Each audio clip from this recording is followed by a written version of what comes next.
Hi guys, welcome to Hope with Jonathan podcast. And on this podcast, we will share the patient's personal story with battling kidney disease, dialysis, transplant, and more. Guys, we'll also share stories of hope and encouragement for those that are in need of a living kidney donor. We will also advocate for them, a living donor, to step forward to give them the miracle gift of life of transplant. Guys, based upon my personal near-death experience with kidney disease, I started this streaming show called Hope with Jonathan, and also this podcast, Hope with Jonathan Podcast. Guys, if you want to hear more stories like this, please stay tuned.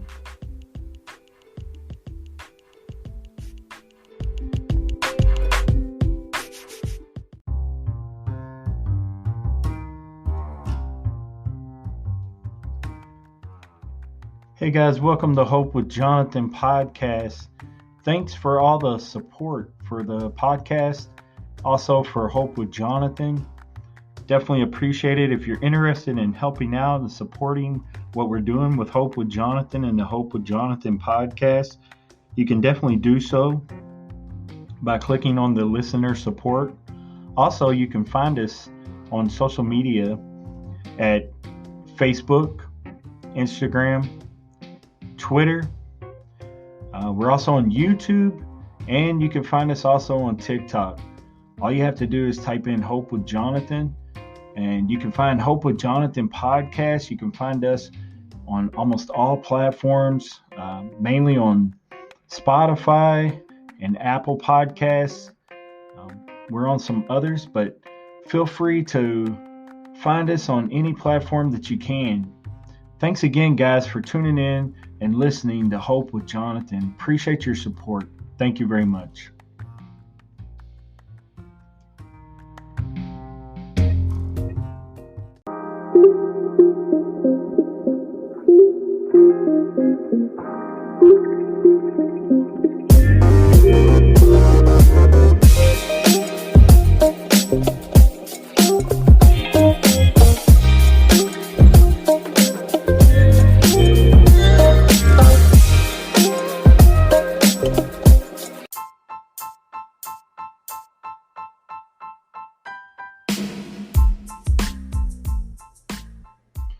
I definitely appreciate Tatiana Tagirova for coming on Hope with Jonathan. Appreciate her coming on, telling her personal story, her personal journey with battling kidney disease. Tatiana's information is at Tatiana Needs a Kidney on Facebook. Please go over and like her page. She has a kidney page that she is advocating for a living donor to come forth. Okay. Hey guys, if you're listening out there and you come across this podcast, I want you to know where you can find out more information. Again, that's at Tatiana Needs a Kidney. Her date of birth is 7/4/73. Blood type is B, which means that she can also accept an O. And of course, Paired Exchange accepts all blood types. You can reach out to her Transplant Hospital. She's located in North Carolina at UNC Medical Center in Chapel Hill, North Carolina. And again, guys, if you want more information, you can visit Tatiana Needs a Kidney on Facebook. All of her information is there on the page. Transplant coordinator, phone number, email address, and all of that information is on her kidney advocacy page of Tatiana Needs a Kidney. I appreciate her coming on Hope with Jonathan. She has an amazing story with battling kidney disease and doing dialysis and waiting for a living kidney donor to come step forth to be her hero. Hey guys, I want you to listen to this podcast. Try to listen and learn something from this. These stories are definitely inspiring. Not one kidney warrior story is the same. Each one is unique. And yes, the common theme is kidney disease, but you're going to find out that most of these stories are unique and personal. And a lot of them are very, very, very close to being similar, but each one, like I said, has something a little bit different. And Tatiana's story is a very inspiring one. She's currently, like I said, she's battling kidney disease, waiting for her special donor to come forth and give her the miracle gift of life of transplant. Again, guys, you can find her at Tatiana Needs a Kidney on Facebook. She also has a son, so she's a mother. Also looking forward to possibly one day getting back into her career. And hey guys, again, appreciate everybody coming on and listening to the Hope with Jonathan podcast. And I hope you guys enjoy this story. Again, this was a live interview that we did on Hope with Jonathan. We did this on Facebook, and we also did this, it was also on YouTube at the same time. And so you can go over to the YouTube channel as well and watch the live stream at Hope with Jonathan. Like I said, it was an amazing interview. Really thought it was an inspiring one. Also, I want to mention that we have some special co-hosts on this project. We also had the Honorable Jeff Brown, who is a great kidney advocate, advocates for many, creates some amazing artistic posters for kidney warriors, videos, all types of different creations from Jeff Brown. Also, we had kidney transplant warrior DeAngelo Crawford. He also came on and co-hosted in this one. So listen for those two guys coming on as well to help me with this interview.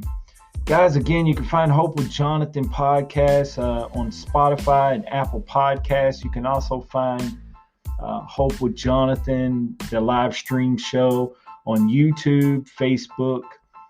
And guys, I really appreciate everyone's support and feedback for these kidney warriors and these kidney warrior stories.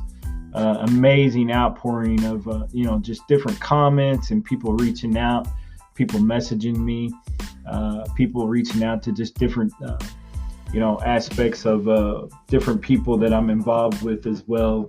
Impact America Media, I want to send them a shout out. This podcast is sponsored by Impact America Media. You can check them out as well on different social media platforms. Also, the Joy in the Journey podcast. Wills Porter, that's his organization, is Impact American Media. Also, I want to send a shout out to Kidney Warrior Merch, Kyle Hawkridge and family. I really appreciate them as well. I consider them to be a sponsor of the Hope with Jonathan podcast. But hey guys, I'm going to let you guys roll into this live stream interview. I hope you guys enjoy it. It does go a little bit long, but hey, these stories are amazing, inspiring, and I want you guys to listen to this one and check it out. I appreciate it. Guys, stay blessed. Take care of yourself. Take care of your kidneys. Stay safe out there. God bless.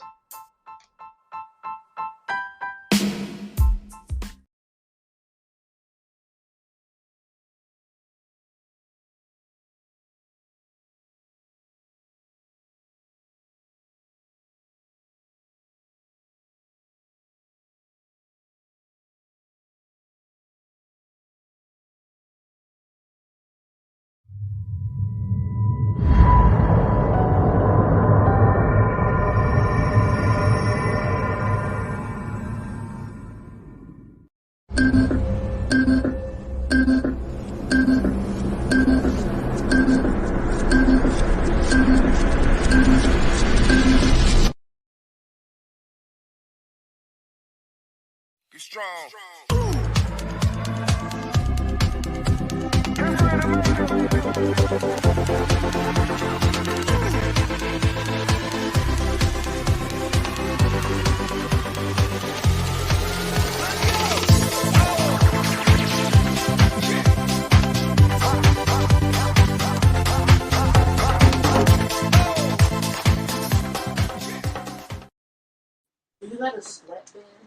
Hey guys, what's going on? It's Hope with Jonathan tonight. I appreciate everybody tuning in to this very special interview tonight that we're having with Tatiana Tagirova and my special co-host on here tonight with me, DeAngelo Crawford from Portland, Oregon, and advocate Jeff Brown from AEU. Or did I say that right? I said that wrong. UAE. I'm sorry, guys. UAE, yeah. I'm in Abu Dhabi. It's 4:06 a.m. Friday morning. Hold on, let me wipe the sleepies from my eyes. Man, Jeff, your dedication to this is so amazing, man. I can't imagine getting up that early to do these interviews. Yeah, well, it's basically. I mean, I can go back to sleep afterward. That's my day off. But yeah, it's something I'm willing to do, especially for people that we advocate for. You know, we want to be able to see Tatiana get exposure and a step closer to finding a kidney donor. Oh, no doubt, no doubt. Yep, that's why we do these. That's why we're so committed to what we're doing, and we want to help somebody in need, help somebody receive the gift of life from transplant, get a living donor. So, DeAngelo, how you been doing, brother? Oh, I've been good. Just hanging in there, getting stronger every day. Yep. So, guys, tonight we have a very special guest, Tatiana. She's from the North Carolina area. She's currently battling kidney disease, currently in center hemodialysis 3 times a week. She's in need of a living donor. Her information is scrolling below on the banner bar down there, the ticker. As you can see, she has a Facebook page, guys. Tatiana Needs a Kidney. We'd like for you to go there and please like that page and to follow her and her journey for finding a living donor as well. Also, her transplant information is scrolling down below as well. The phone number to her transplant coordinator and her hospital. And guys, we want to bring her on as quickly as we can. Anybody have anything else that they would like to add before we bring on our guest? Nope. Let's do this. All right. Let's bring on Tatiana.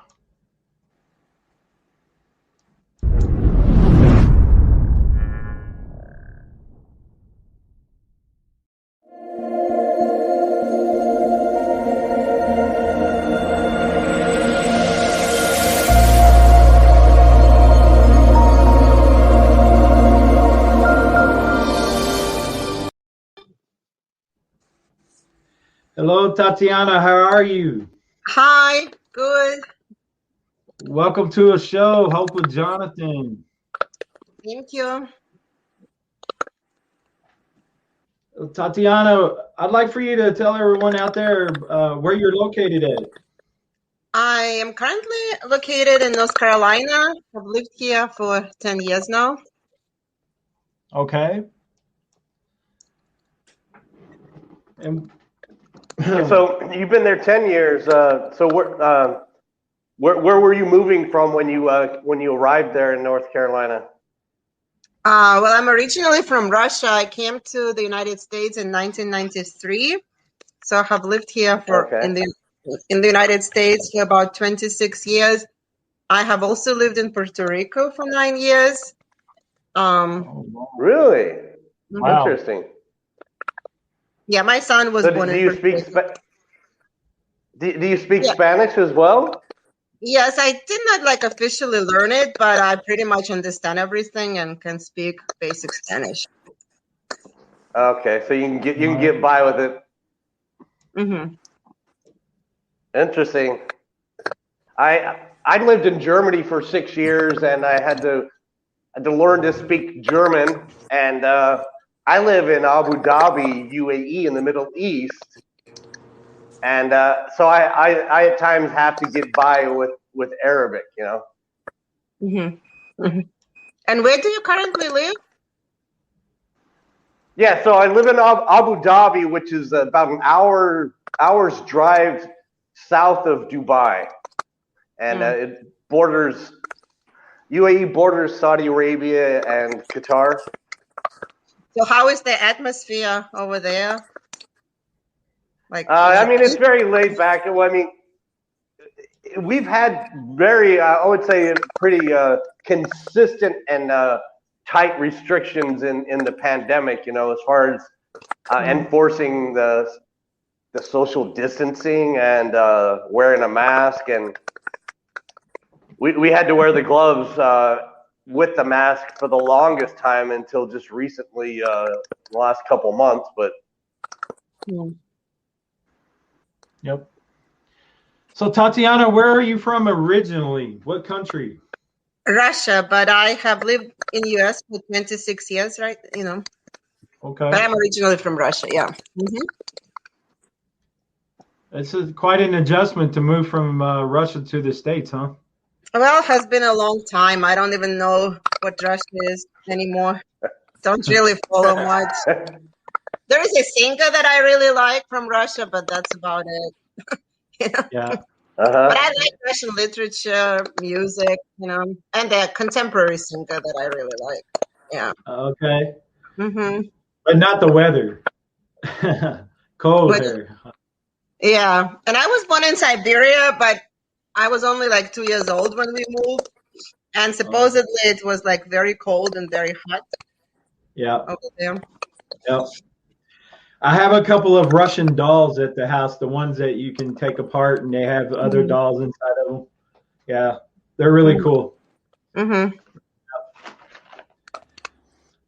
So you've been battling kidney disease. Why don't you tell everyone about how you got diagnosed with kidney disease?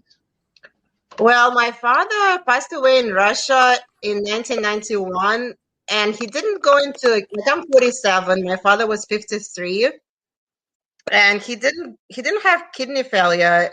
He had a stroke, and then he passed away a year later.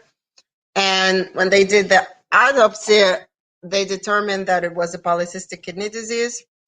So then we had to do an ultrasound, and that's how I found out that I had it too. So I think I was like 18 when I found out, but it didn't do anything. Like, it didn't manifest till I gave birth to my son. So then when I started like having issues, and 3 years ago, I went into kidney failure, and I was able to hold off dialysis for 2 years, but you just kind of really feel very tired when you're like under 20%. And they put you on the list when you are 20%. When your kidney function is at 20%, they will place you on the list. So they did place me on the list, but I was still able to hold off dialysis for 2 years.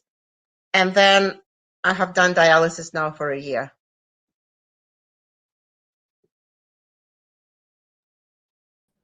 Okay, so what type of dialysis are you currently doing? I'm doing it in the center, like 3 times a week. I had to have, like, first they tried to do fistula and it didn't work.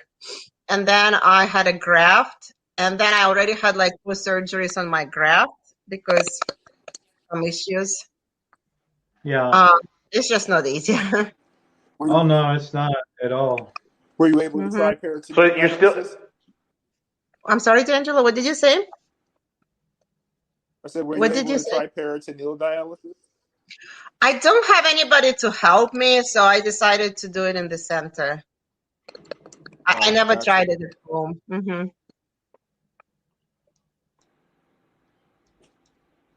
But what I'm understanding, like, it's not as hard on the body if you do it at home, right? Yeah, that's for hemo and for peritoneal. It was just like, for me personally, with peritoneal, I couldn't sleep at night, so it was rough on me at work in the morning. But I mean, overall, it was okay. But I mean, I just didn't like that, and I didn't like that bloated feeling. But other than that, it was okay. Were you able to work when you were on dialysis? Yeah, I worked up until about 2 years ago, and then I got just too tired to where I couldn't do it anymore. And then once I got to transplant, I actually just landed a job this week. So going back to work. Because I'm not able spectacular. to work. Right, and that is pretty common, sadly. Unfortunately, in our line of advocacy, we encounter that quite often, that the kidney warriors have to stop working, or they get laid off, they lose their job, and that must be such a hardship.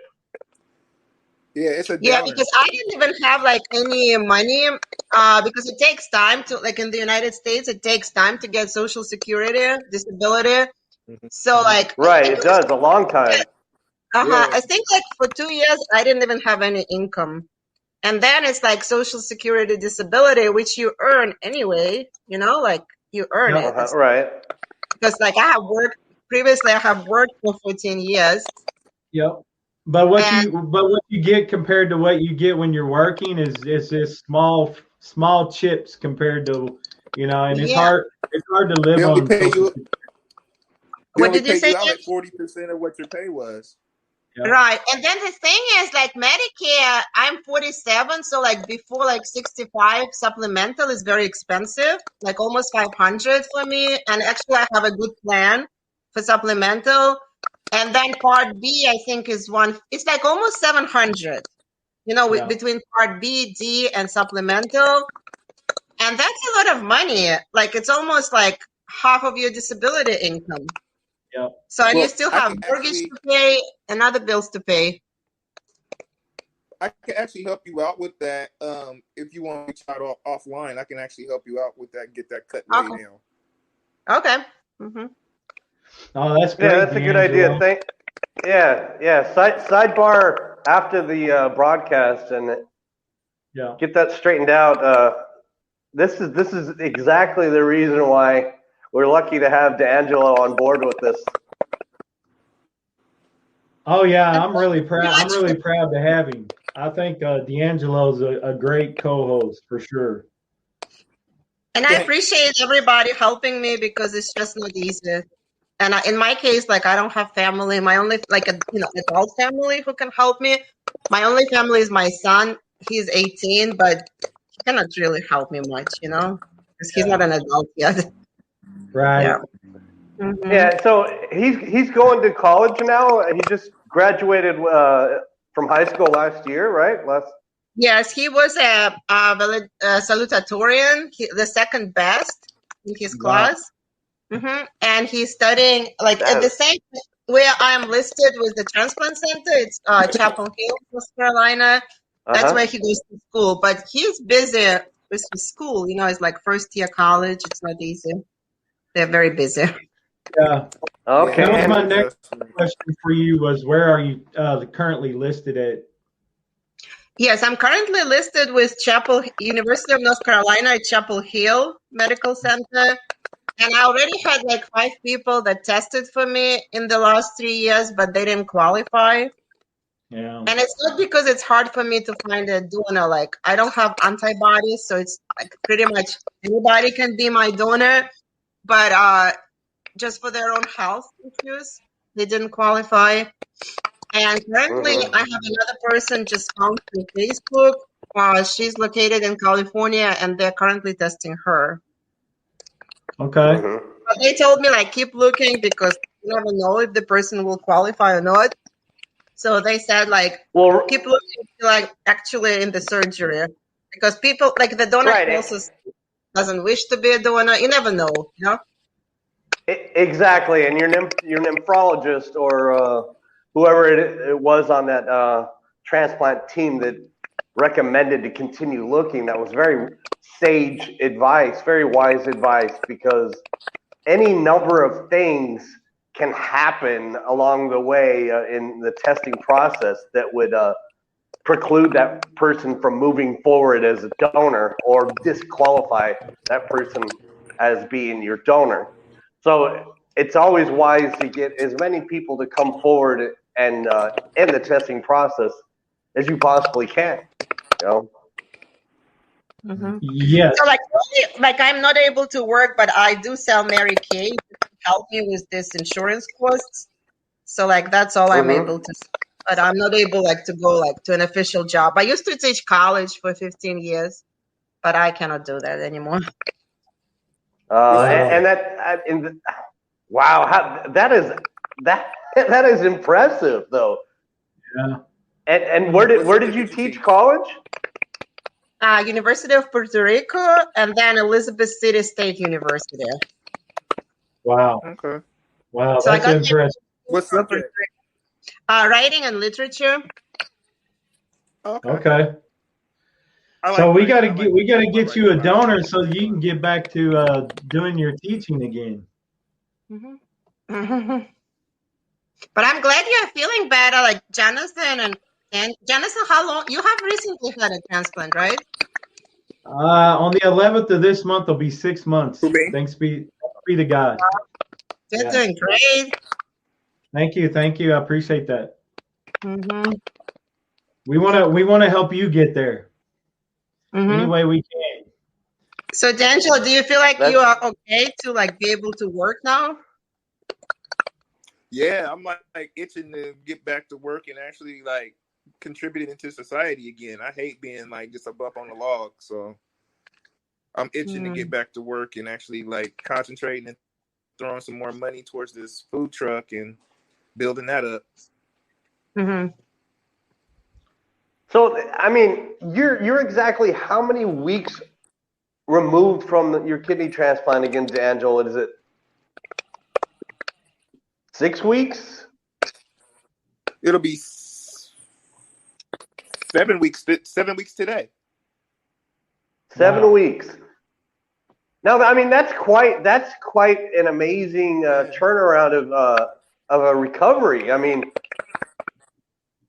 yeah, it sure is. How's your lab been? Your lab's been pretty stable. My lab's been great. Nothing's out of the ordinary. Yeah. And not out of the ordinary. Everything's been stable. Like I said, I just went to the doctor today and everything was normal. So, yeah, we're good to go. That's awesome. That's awesome. Did you need someone to help you after the transplant? Like, how much help did you need, DeAngelo? I mean, I sat around the house.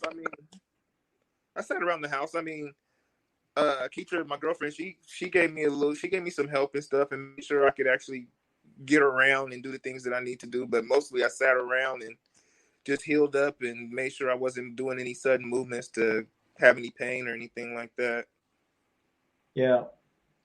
For me personally, my wife helped me the first couple of weeks. She cooked all my meals and made sure I was taken care of. But yeah, I didn't really need any help getting up and getting around though, or anything like that. She made sure that I had my meals cooked and stuff like that. But I mean, by the second or third week, I was back out trying to walk again and do all that type of stuff. And then now I'm better than what I was before I had transplant. So it just takes a little bit of time. I think it's kind of a case by case basis. So how about did you have to go to the hospital 3 times a week for blood work, or someone came to your house? Yeah, I had to go to the hospital. I went to the hospital twice a week. Yeah.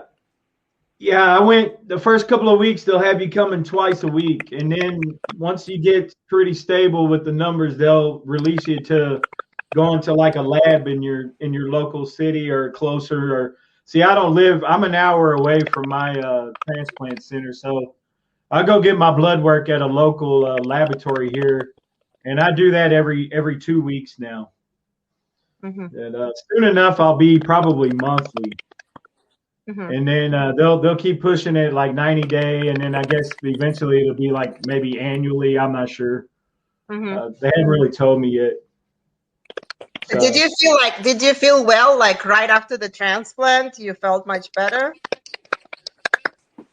Yeah, I did. I mean, I could tell immediately it was, immediately was a great feeling. So. Mm-hmm.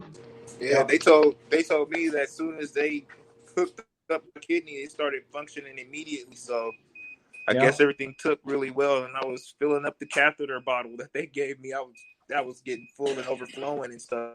So I guess it's working pretty well. Yeah. Mm-hmm.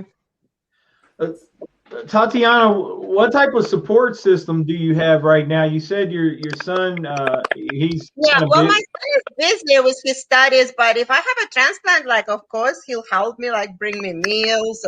But in terms of rides, like, he cannot help me because he's there, which is like Chapel Hill, and it's 4 hours away from where I live.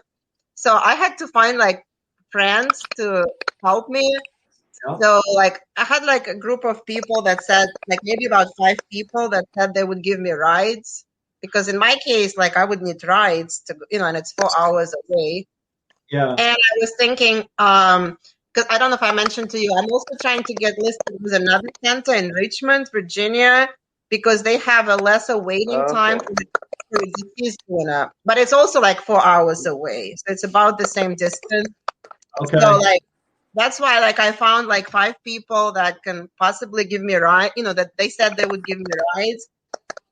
And we was thinking like stay there maybe for a week or 2. Like, they have a family house at Chapel Hill where patients can stay, and I think they have similar arrangements in Richmond. They have a hospitality house. They should.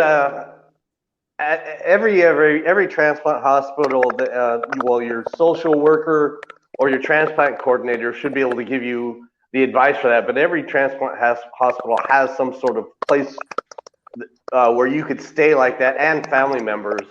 When my wife had her transplant in Boston, they had one, and she actually stayed there for about 2 months afterward, and that's because they didn't want her to leave country. They wanted her to be able to see her doctor, the surgeon that operated on her, and the team consistently for weeks afterward until they released her to go back to Abu Dhabi, in the UAE. And that's where she stayed, was at a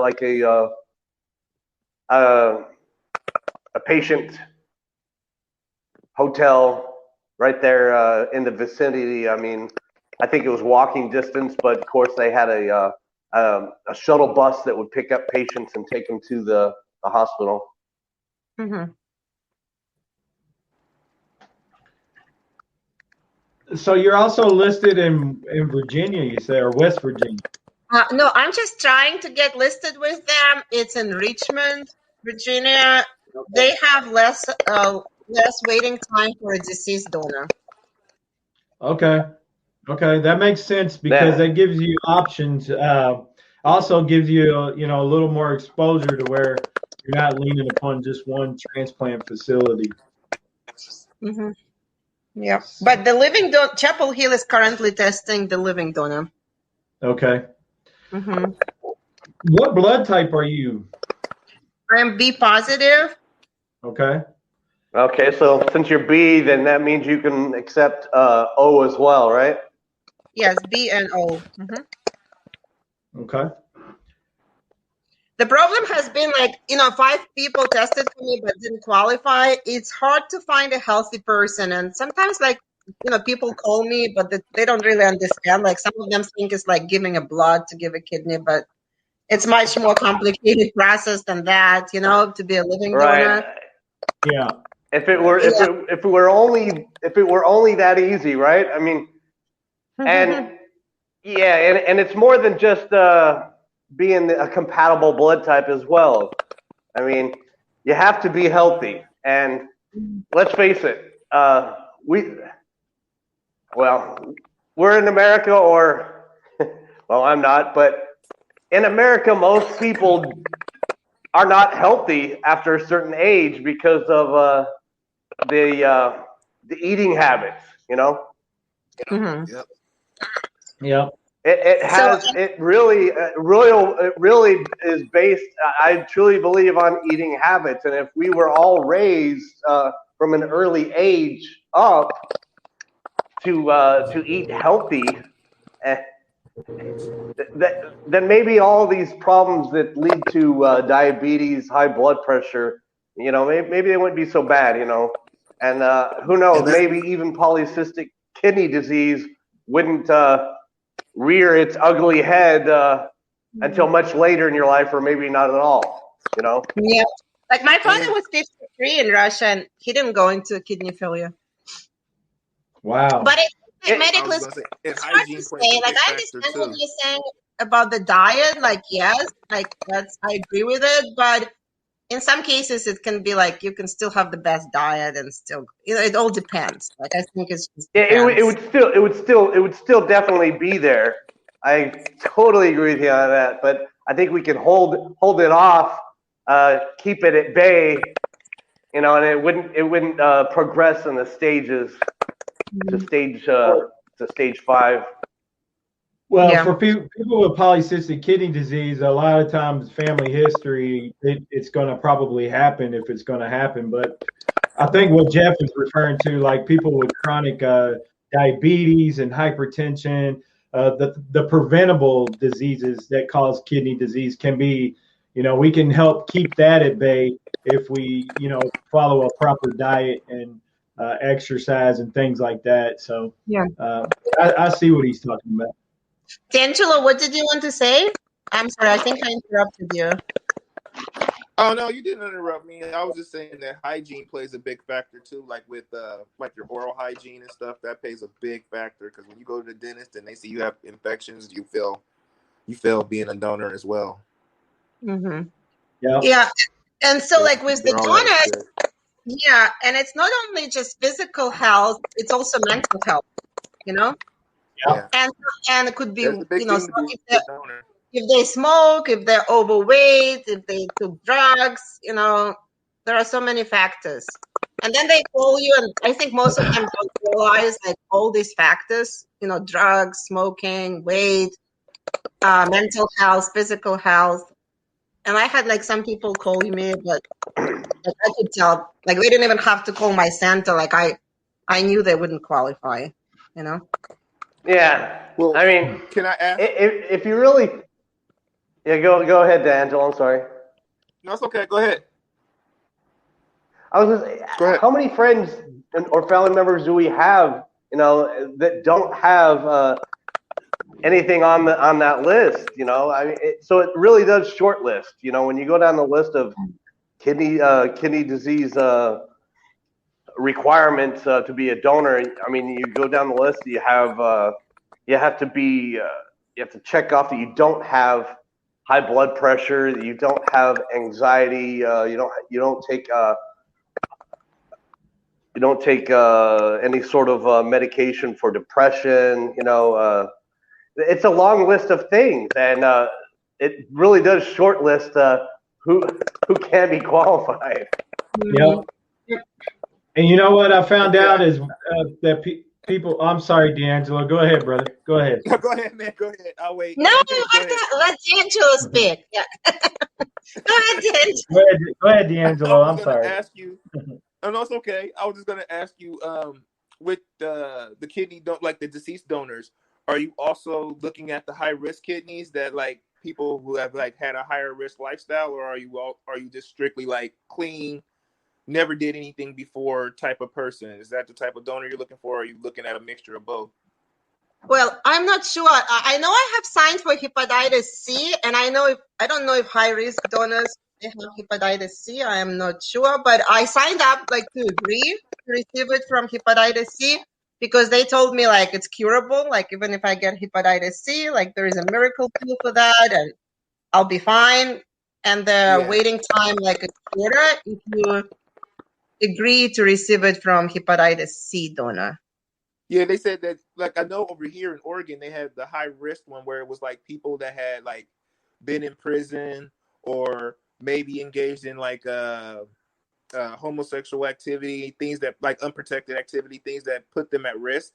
So they do have that list, but they say they test them very thoroughly to make sure they don't have anything. And if they do have something, like you said, like hepatitis C, they can pretty much knock that out with a couple of doses of some medicine that they give you or something like that. But I agree to that because the statistics, like I think 50% of the people die on dialysis. So if I can receive something and like it's better to live than die, Exactly. And especially dialysis is curable. Yeah. Right. Can you say that percentage again? I That don't percentage remember again? where I read it, but it's like 50% of the people that are waiting for a kidney, for a transplant will not get a transplant, and they will die on dialysis waiting. Yeah, I think I read 54%. Mm-hmm. Yeah, well, I think it was it like one in 11 die waiting on a transplant daily, something like that. Yeah. I've seen a couple people pass while I was on dialysis in center, so definitely true. Yep. Yeah, what I was gonna say about the transplant, and I've lost my train of thought. So Jeff, you go ahead. Well, the statistics on kidney disease, it's staggering. Okay, Yep. I mean, 1 in 9 people with chronic kidney disease, adults that is, won't even know he or she has it. Mm-hmm. First of all, right? And there are people that die of kidney disease. I think the average is like 13 people every day die of kidney failure while on dialysis. Of the 100 and like roughly 14,000 people who are on the organ transplant list, 90, I think it's like 95% of those people are waiting for a kidney. Yep. It's a difficult life to live that Tatiana lives, folks. So yes. I remember now what I was going to say. So I remember when people went in and testing for me to be a possible donor, it actually saved one lady's life. So it's not always a bad thing when people go in to get tested, even though they can't become your donor. What happens is sometimes it'll actually save that person's life because they find out that either they got an issue that needs to be resolved very quickly. Like in this lady's situation, she had an issue with her heart, and they had to go in and put a pacemaker in and all this. And because she went and tested for me, she found out about her heart condition. So, it can actually help people in the long run to go in and even get tested because you just never know what they may find because the testing is pretty in depth of what they're going to do. So just keep that in mind. And I always think that when we do something good for others, the good comes back to us. Oh, no doubt. No doubt. Oh, totally. Yeah. Hey guys, we've had a lot of people watching, a lot of people commenting. We really appreciate all the support. Vicky Love, my mom, has been watching. Thank you, Mom. Appreciate your support. Donna Tassat has been watching. She's a kidney advocate herself. And she has a question. Do you have any issues with your blood pressure? Yeah, after my son was born, I started to have high blood pressure, and that's related to polycystic kidney disease. And now on dialysis, I don't know if you guys had a similar experience. Like my blood pressure was high, then it was low, then it was high, now it's low again. I don't know if you. So it can fluctuate on dialysis. Like the blood pressure can fluctuate. Right now, like it's normal. Like I don't take pills, but it used to be high. Yeah, interesting. Fluid restriction. As long as you keep that fluid restriction in place, it usually keeps your blood pressure pretty low too. What did you say? I said as long as you keep your fluid restriction in place, that usually keeps your blood pressure pretty low too. So right now it's good. It's kind of an accumulation of things. Like it could be effect of fluid, like maybe they're pulling too much fluid off, and your blood pressure tanks on you, or maybe you're taking too much blood pressure medication and they have to adjust your blood pressure medication. I was on 3 different blood pressure medications at one time.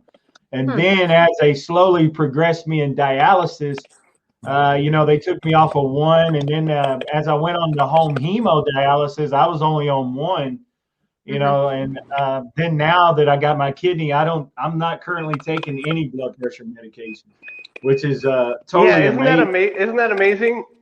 my wife's reason for chronic kidney disease was high blood pressure. And just like you, Jonathan, after transplant, she didn't have to. She hasn't had to take any high blood pressure medicine whatsoever. Yeah. It's amazing what diet and exercise can do for you. I'm telling you, it's a life changer, and a kidney transplant. So, but if you've been doing that in the first place, the transplant would have been necessary.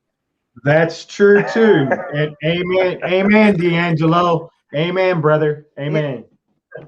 Let's underscore that. So if you're watching this, folks, please comment and crush the share button. Let's spread this all over social media. Don't stop at Facebook. Move on and share it on Instagram and YouTube and TikTok too. Hey, we appreciate Alexis Garcia watching. Thank you, Alexis. Vicky Love, I've already mentioned her. Thanks, Mom. Appreciate you. Kyle Hawkridge from Toronto, Canada is watching. Thanks, Kyle. Appreciate you. Donna Tassat, Rosetta McLeod. We've got a lot of people commenting. Appreciate all the feedback, guys. A lot of people watching. So, yeah, like Jeff said, smash that share button. Don't be stingy. Smash it.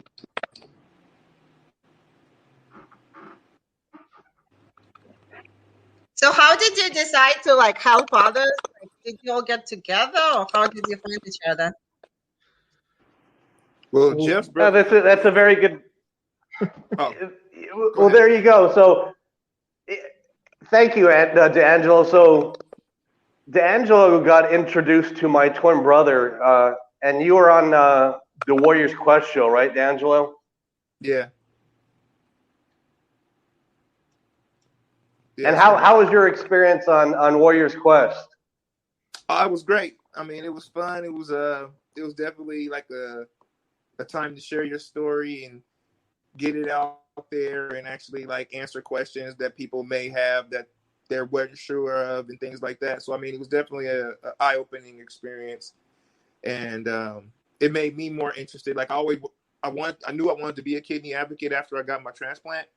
But then once I got the taste of it and then got the transplant, a few weeks after I was on the show, I was like, oh, yeah, I'm all in now. Yeah. Yeah. So you were dialed in. And right after, I guess we found out that there's not a manual that they hand you at a transplant at the transplant hospital. Your transplant coordinator just tells you, hey, look, contact your friends, your family members first, your friends. Find a living kidney donor, but there's not a manual that they hand you that says, hey, look, follow this manual. This is how you go about finding a living kidney donor, And because of my wife's high PRA rate, which made it a lot more difficult for her to find a living kidney donor, we went through countless, innumerable donor candidates, and it was becoming very frustrating. So we came to a point, my twin brother and I, where, and I owe my twin brother Jared a lot of, I'm indebted to him because he came up, he stepped to the plate and he's the one that actually created the Facebook page for my wife. And from there, he and I, as a tag team, advocated for my wife. And I guess after she received her transplant in 2018, people noticed how we advocated for her, and they started knocking on our door, so to speak, contacting us via Facebook, on social media, and asking us if we would advocate for them. And you know what? We never really thought about that we would do that. We never really formulated a plan post-transplant for my wife because it just came about so suddenly, her transplant. And but guess what? We couldn't say no. we couldn't just stand on the sidelines and watch as other people struggled to find a living kidney donor. We knew how hard it was, and that there is no manual to follow. There's not an instruction manual. No, that's a hard question to ask people. Did you have it from a living donor, Jonathan? Jonathan? No, Jeffrey, I'm sorry. Okay, so my wife's donor was a deceased donor. Mm-hmm. Yeah. And that was actually kind of amazing. And like one time I had like a bad experience. Like some of them like don't have good intentions. Like some of these candidates that contact you. One of them said like I'm supposed to help like build up his business if he were to be my donor. And I said, I'm sorry, I'm not required to do that. It's supposed to be like unconditional. Like I'm not supposed to do anything for you. Like if you want to do it, you do it. If you don't want to do it, you don't do it. So wait a minute. So are you saying that this dude tried to barter his kidney for business attention? Yeah, that's how I felt. He said, "Well, are you going to help me find clients?" Yeah. I said, "I can try, but I'm not required to." Look, we call it is amazing, After years and years, and I've been advocating now actively since 2016. I've seen all sorts of people come forward, right? But even in the United States, you will see people come forward and do this sort of thing. Even today, of all days, I saw something come up on one of the kidney disease groups where this man who's in search of a living kidney donor, and I'm not going to throw him under the bus or drop a dime, but he himself is in need of a living kidney donor in the United States, and he wanted to use his services as a mechanic, right, or a truck that he has. He wanted to do a trade-off of his services and or his truck for a kidney donor, for a kidney. Yeah, because that's against the law in U.S. It's against the law to ask for money or to offer money. Even I understand, even for them to ask about something like that is against the law. So I felt uncomfortable with the donor. And then he said, "Oh, I'm not sure. Well, if I do that, you have to do that." And I'm like, "No, I don't have to do anything. If you don't want to, you don't want to, And then I just told my center that I don't feel comfortable with this candidate. Could we go to the next one? Yeah, it's also highly unethical. So if you believe in that, you have no business, being involved with organ donation, because it's unethical to have to buy one. Either you give it out of the goodness of your heart, or you don't give it at all. So right. Mm-hmm. I mean, bottom line, you're looking for a donor, and by the sheer very definition of the word donor, it means it's going to be a donation. It surprises me how many people misinterpret that. Yeah. Right. Exactly. But to answer your question, Tatiana, on why I started Hope with Jonathan, I started Hope with Jonathan and doing what I'm doing based upon my personal experience with kidney disease and my personal battle with kidney disease. I had a near-death experience with how I found it and all that. Ended up in the ICU and all that stuff, and I woke up on a dialysis machine. So for me, it was apparent that I did something positive with that because I survived it.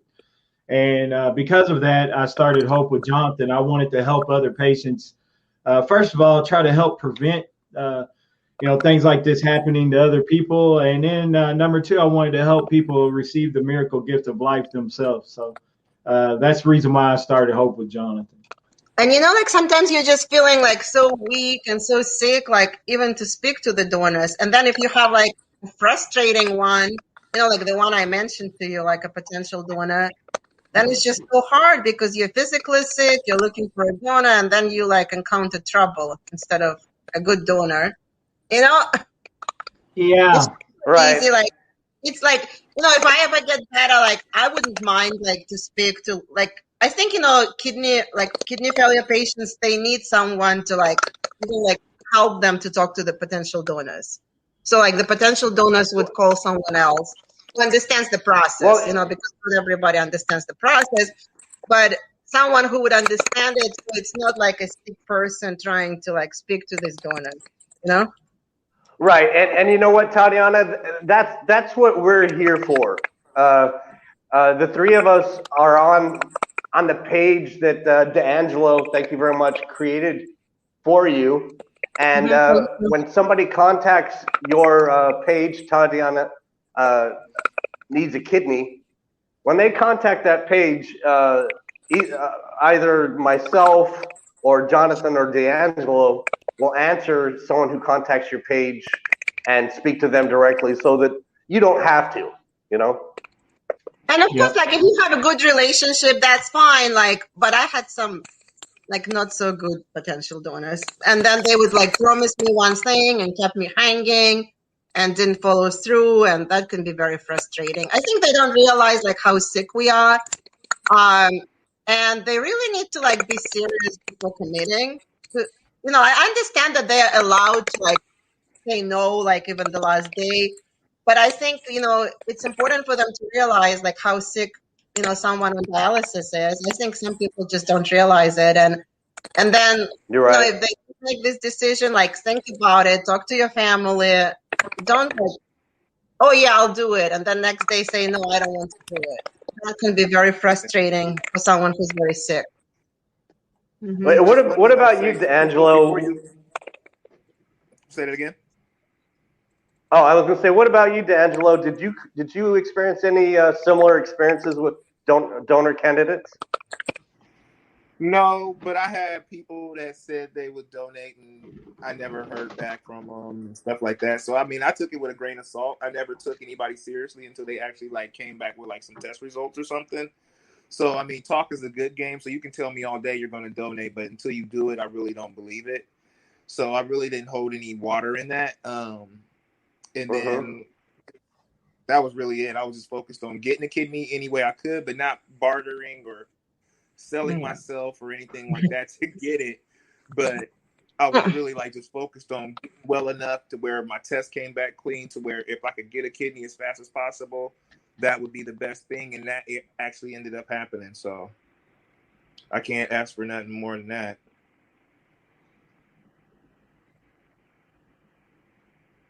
Yeah. Did you have living donors try to test for you? Yes, I did. I had one actually just decide that she just didn't want to do it, and I never heard back from her again. But I mean, it just comes with the territory. I mean, I got told this from my mentor: you can't get excited until they're rolling you in the OR. That's when you know it's about to happen, because anything can happen. Anything can happen. Yeah, you can. And that's very true. Looking like to have someone else on the list, like anything can happen. So right now, I don't think. Go ahead. Sorry. I was going to say they'll test your blood at the hospital, and they'll like send you home when you're in pre-op. So I mean, until you're actually in that operating room, it can always turn around and they'll send you back home at any minute. So yeah, don't get excited until you're in there and giving you anesthesia and all that good stuff. Yep. I really like my wife. I'm sorry. My wife got the call here in Abu Dhabi for her transplant, and they said, "Look, you're a match. You need to get on the next plane, smoking, out of there, and to come here to Boston." So we had to get her booked on a flight on the next day, smoking. She was flying out there. I left, a day later. Because of extenuating circumstances. Long story short, when she arrived there, after a long journey of, flying from here, JFK, Boston, she had to do dialysis, right? And she still was in disbelief of the fact that this was going to happen. And when they were wheeling her into the operating room, she turned to him and asked him, "Where are you taking me?" And "We're taking you into transplant, ma'am." And she says, "This is really happening?" But there's some truth. There's kind of some truth to that. I mean, when you go through so many countless, donor candidates and Jonathan touched on it, and so did DeAngelo. Look, it's a numbers game, so it's important to have as many people come forward as you possibly can, because anything can happen. Even in pre-op, as DeAngelo said, right? Or just before they're wheeling you into the operating room, anything can happen. Right. Yep. So my current donor is from California. I met her through Facebook. I really like her. Like, I just talked to her on Facebook, and she seems like a very nice person. I don't know her personally, but talked to her on Facebook. But she's in California, and it's taking a longer time to test. Like, I think it has been like almost 3 months now of testing her. Yep. And if she qualifies, then they're planning to fly the kidney. We don't know yet, they're still testing her, but if she does qualify, they plan to fly it. That's how my kidney got to me. Was my kidney came from Kentucky all the way to San Antonio, Texas. So they, as a matter of fact, there was a glitch in the flight. I was supposed to get transplanted around, I think, 1 o'clock in the afternoon. After I got to the hospital at 6 a.m., the night before, they called me at midnight. They said, be at the hospital at 6 a.m. I didn't get any sleep at all. And I tossed and turned all night because, I was nervous and excited. And then they got me prepped. And then about 1 o'clock, they came into my room and said, there's been a delay where your kidney didn't make it on the flight, or when something happened.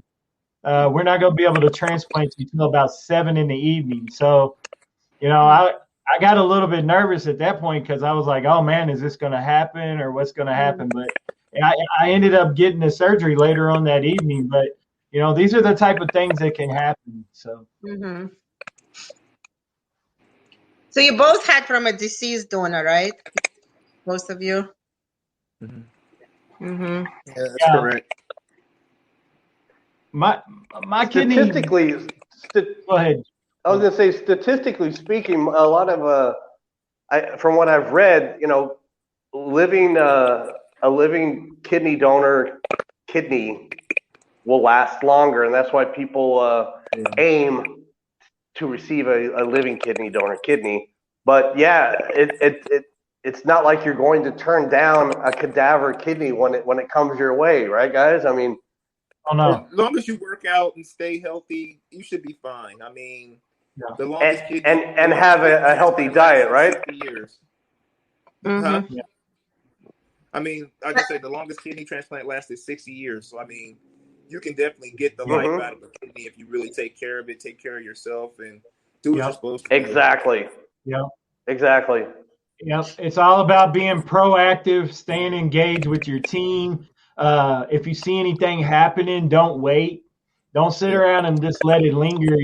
Contact your transplant team and talk with them. It's all about staying engaged and taking care of yourself. That's the main thing. So, but it sounds like you're like that. Mm-hmm. Yeah, you don't care what time or day it is. You call the people you need to call your team, and they'll be on it. They're there for you. That's what you got to make sure you stay diligent about that. Mm-hmm. Right.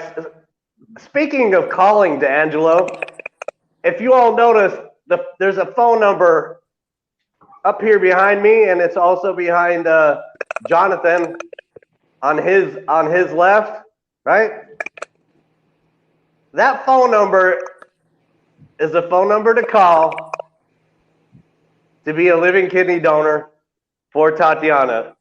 Yep. Ask yourself, are you healthy? Are you willing or are you able to be a kidney donor? If the answer is a resounding yes, make that phone call, folks. If not, the other way you can help out is to hit the share button and to help Tatiana by spreading this message and disseminating it all over Facebook.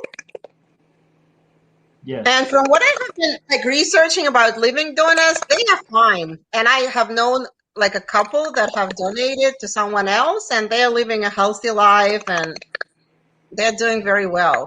Like, I think sometimes people are just like have wrong perception and they're afraid of it. They think like they will die or they will like have, some trouble. But from what I've read and the people I know, they all are doing very well. And I think like if you're a living donor, if you ever need a kidney, you will be on top of the list. And kidneys like just such delicate organs, like even a virus can destroy kidneys, So like in a way, they will like get the benefit. If anything ever happens to them, they'll be on top of the list. And it's kind of going back to what we talked about, when we do something good for others, good comes back to us, Yeah. It's like what you said. It's like people don't know. So I mean, the education's not readily available. I think that's why. I mean, I'm not speaking for Jeffrey or Jonathan, but I think that's why this movement was started, to get that education out there, let people know that it's not as bad as it sounds or what they make it look like in movies or on TV or things like that, or horror stories that you may have heard and things like that. That is actually a pretty clean process and a pretty easy well, not an easy process, but a pretty easygoing process, considering what you're doing. You're actually giving life to someone that's not your baby. So I mean, just getting that education out there to everybody about kidney failure, what it can do, how it can be caused, and how we can actually get transplants to people and help them extend their lives. I think that's the mission here, right? Mm-hmm. Right, yep. Exactly. It's a way of bringing kidney donor awareness, kidney disease awareness to the masses. Hey, so please share, people. Please share. Yes, please share. Please share. Hey, Tatiana, if you had a message that you would want to send out to a potential donor, would you like to send a special message out there to someone? Just like the same thing that I really believe, and I try to exercise this in my life too, like whatever good we do for others will always come back to us, and it's like donor or no donor, that's just the message, and to the donor, of course, like that's, saving someone's life. I think it's huge in heaven's records, because I think heaven keeps the records of everything. And saving someone's life is a very huge, good record. Yeah. Yeah. Well, God bless you, Tatiana. I can tell you this much, that I will do all that I can. We will do all we can to help you on that journey to find a living kidney donor. Mm-hmm. Well, thank you so much. I really appreciate it. You're very welcome. You're welcome. So, well, guys, I really appreciate my co-host Jeff Brown coming on and doing this interview with me. He's up awful early. We want to let him get back and get some rest for his day today. And I really appreciate DeAngelo Crawford for coming on and being a co-host as well, man. I've really been appreciating you with the advocacy work that you've been doing with us. I hope you'll stay with us and continue to do these shows with us. Oh, no problem. And Tatiana, God bless you. We're going to continue to pray for you and share for you. Guys, anyone out there that's watching this broadcast, if you want any more information at all, please visit Tatiana Needs a Kidney on Facebook. Again, down below is her phone number, scrolling by, the transplant coordinator and her name. If you do call the transplant center, please mention her name, Tatiana Tagirova. And Jonathan, yes, sir. Do you have like the names of all the different Facebook pages that we're a part of too? Maybe you can put those in there too, so if people want to just join different pages and maybe can spread the word about those as well. We advocate for a lot of different people. There's Brian Olivas Needs a Kidney, Chris's Quest for a Donor. a kidney for Christine Ann Hernandez. Well, what I was talking about was like the Facebook pages like kidney donor awareness and things like that. Oh, sure. You talking about our group pages that we deal with? Okay. Yeah. Jeff has a page, I believe, with Jared, right? Or is that just Jared's page, Kidney Donor Awareness? Yeah, it's a group, kidney donor awareness group. It's a great platform. It's a great platform. There are a lot of people that are members of that group that support each other. Tatiana, if you ever need to go there to speak with other kidney warriors, or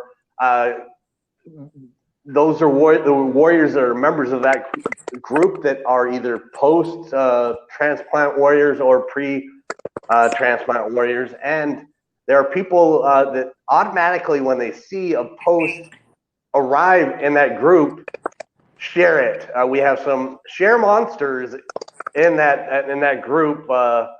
Yep.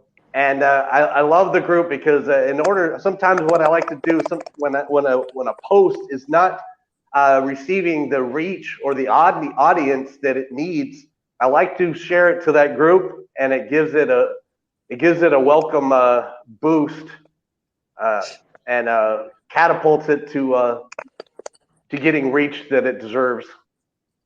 Okay. Yeah, and this interview,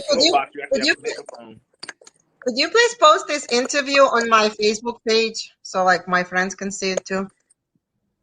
On your personal profile account? Mm-hmm. We can share it to you. Yeah. Oh, if you do Tatiana needs a kidney, then I can repost. Yeah, that's fine. Yeah. Mm-hmm. Yep.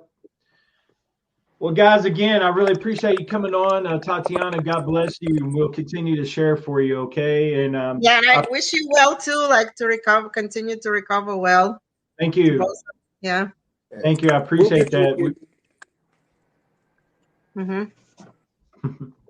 Well, thank you very much. No, thank you. Do you have anyone out there that you'd like to say hello to or goodbye to? I don't think I saw any of my friends. Like I forgot to post on my page that we were going to have an interview. That's okay. It's everywhere right now. We're streaming live in a lot of different locations. So we're actually on several pages. YouTube. You have it on Twitch, Jonathan. You have it on YouTube, Twitter. But we have it on several pages. Basically 7 different platforms. Yeah, so it'll definitely get viewed. It's not about the numbers while people are watching, but it's usually the after watch. But again, I appreciate you doing the interview, and I appreciate my co-host guys. And again, it's been another interview with Hope with Jonathan. I really appreciate all the likes and support, and please share this. And for more information, you can go to Tatiana Needs a Kidney. And this is going to conclude our show for the evening. Again, guys, y'all take care. God bless. Stay safe. And remember to take care of your kidneys. Thank you. Thank you. Bye. Thank you. God bless.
Hey guys, I really appreciate you tuning in to the Hope with Jonathan podcast. I know this one ran a little bit longer than usual, but I hope that you found this story incredibly inspiring, and I hope that someone out there will definitely come forward for Tatiana.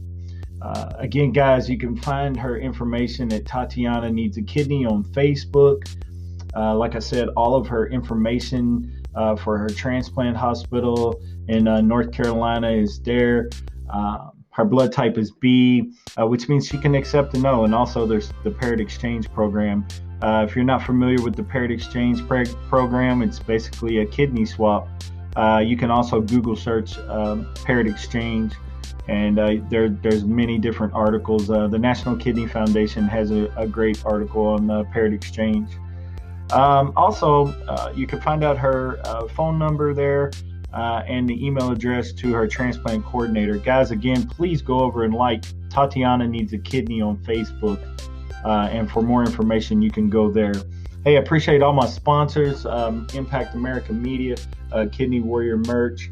I appreciate everyone chiming in and listening to the Hope with Jonathan podcast. I really appreciate everyone tuning in to the Hope with Jonathan live stream show as well.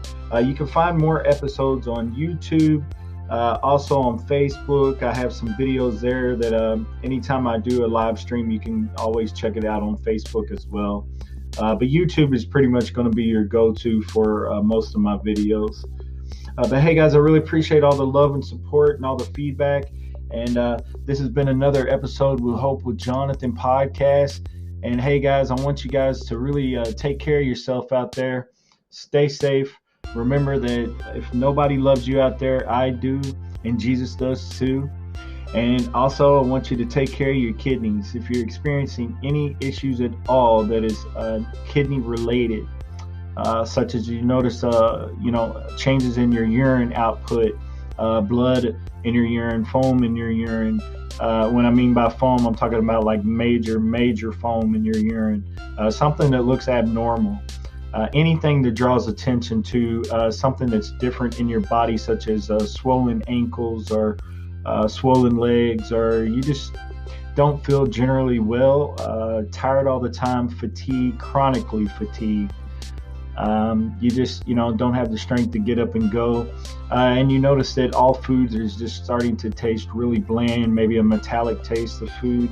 Also being nauseated all the time. Please don't hesitate to please reach out to your doctor. I'm hoping that, even before then, there's a possibility that, you're already seeing a doctor for whatever reason, and they will find something in your blood work. But if not, and you're experiencing any of these issues at all, please do not hesitate to go see a doctor and have them run blood labs, full blood labs, and also do a urine test to find out exactly what's going on with your body. These simple tests, these simple things can save your life. And I'm speaking from a personal experience. But hey guys, I really appreciate you tuning in. God bless you guys. Take care of yourself. Stay safe. And remember, take care of your kidneys. God bless.